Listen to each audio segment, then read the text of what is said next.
Meningioma é um tumor maligno ou benigno? Meu nome é Rafael Maffei, eu sou neurologista e hoje o vídeo é sobre meningiomas. Ao longo do vídeo, eu vou discutir alguns conceitos e a gente vai ver como responder essa pergunta e vamos descobrir que não é tão simples assim. Afinal, o que são meningiomas? Os meningiomas são tumores da capinha do cérebro. As meninges são aquele tecido que recobre o cérebro, é o revestimento do cérebro. Eles estão em toda aquela superfície do cérebro, tanto ali na convexidade quanto na base do crânio. E eles são os tumores cerebrais mais frequentes primários da população adulta. Eles não são tão frequentes em crianças. E quando eu falo tumores primários, significa que eu estou excluindo as metástases. Ou seja, em adultos, quando a gente pensa em tumores primários cerebrais, que já começaram lá no encéfalo, no cérebro, eles são os mais frequentes. Outro fator interessante dos meningiomas é que eles, muito frequentemente, expressam um receptor hormonal, o receptor de progesterona.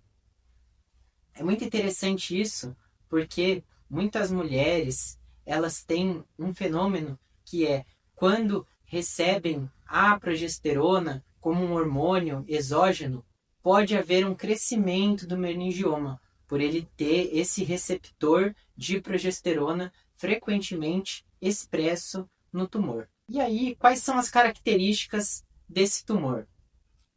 Voltando lá na primeira pergunta do vídeo sobre ser maligno ou benigno, esse tumor, ele, por ser do revestimento do cérebro, ele vai vir de fora para dentro. É o que a gente chama de um tumor extraaxial. Então, quando ele vem da capinha do cérebro, ele vai empurrar o cérebro para dentro. Então, ele pode estar desde aqui da convexidade, empurrando para dentro. Pode estar aqui na foice cerebral, que é o que está dividindo aqui o cérebro no meio. Então, ele vai empurrar o cérebro. Pode estar na base do crânio, na região aqui da órbita, onde está o olho, gerando sintomas visuais, empurrando aqui a musculatura do olho ou os nervos do olho. Pode estar na base do crânio ou até na medula. Por que eu estou falando isso? Quando a gente pensa em tumores malignos, em característica de malignidade, a gente vai pensar em várias características, mas duas são muito importantes, que são a invasão local, então como que aquele tumor vai invadir os tecidos, e a outra a capacidade de gerar metástase. A gente sabe que em tumores cerebrais não é muito frequente a gente ver metástases. Mesmo naqueles tumores mais agressivos, como o glioblastoma, isso não é muito frequentemente visto. E aqui no meningioma, isso também, a gente não vê metástases de meningiomas. Isso não é uma coisa que é vista com frequência. Então a gente vai tirar esse fator de lado e vai pensar mais na questão de invasão local.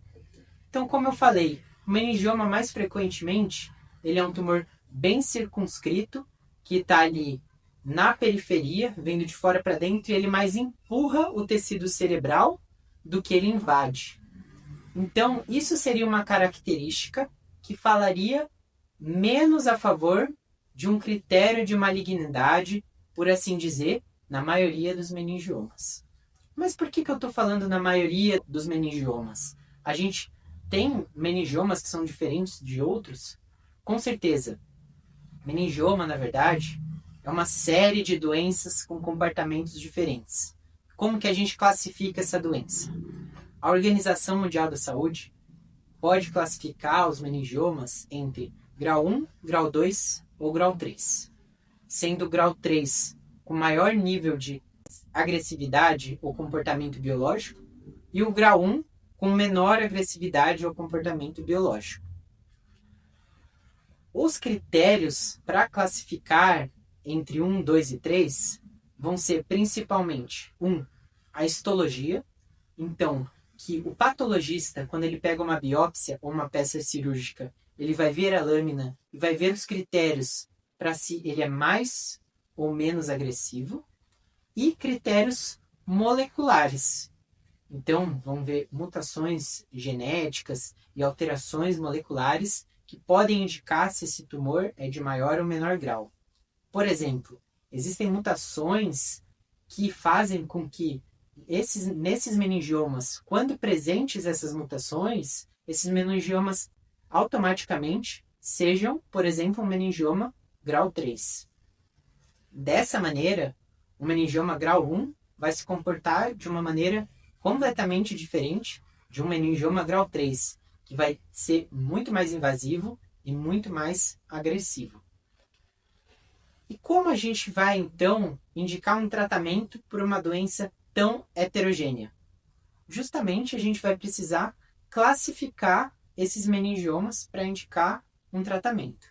Mas o tratamento ele vai ter 3 modalidades, mas o pilar do tratamento, via de regra, vai ser a cirurgia.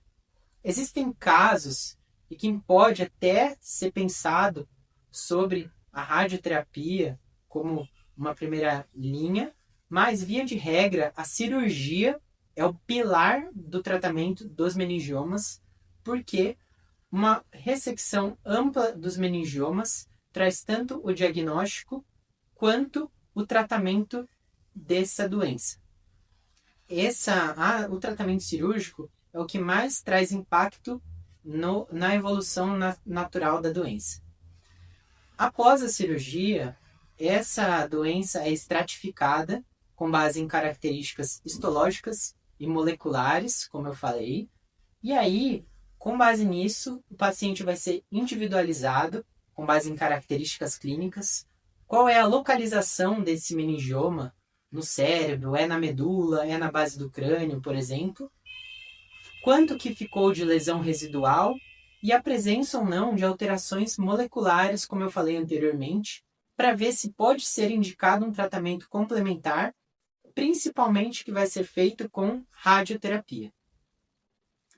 A terceira parte do tratamento que eu comentei, ela envolve, que vai ser em casos muito mais raros, tratamento sistêmico, que pode envolver terapias-alvo, quimioterapia, porém esse tratamento ainda está em estudo e ele vai se reservar para casos refratários, meningiomas mais agressivos e vai ser mais reservado e mais individualizado e ainda é um tratamento que está em estudo. Com base em todas essas informações, qual é a resposta então para a pergunta? Meningioma é uma doença benigna ou maligna? A resposta é depende. Cada meningioma vai se comportar de uma forma. A maioria deles vai ter um crescimento mais lento. Porém, é preciso vê-los de uma maneira individualizada. Existem meningiomas, por exemplo, que vão ter uma histologia, uma avaliação histológica com critérios mais benignos, por exemplo, porém vão ter mutações genéticas, por exemplo, que vão apresentar critérios para eles terem um maior grau, por exemplo, ou até meningiomas que tanto a histologia quanto a genética vão apresentar uma biologia de menor grau para esse meningioma, porém que muitas vezes ele é uma anatomia que não é favorável, de difícil tratamento, que vão trazer múltiplos déficits para esse paciente. Por exemplo, é um paciente que vai ter muito sintoma, vai trazer muito prejuízo para a vida desse paciente, e muitas vezes não é a palavra mais adequada dizer que essa doença é propriamente benigna. Um meningioma ele deve ser visto de maneira individualizada e deve ser evitado esse termo de maneira precoce, taxar como benigno ou maligno, e eu mesmo muitas vezes evito esses termos de maneira precoce na clínica. Espero que tenha sido claro e espero que tenham gostado do vídeo.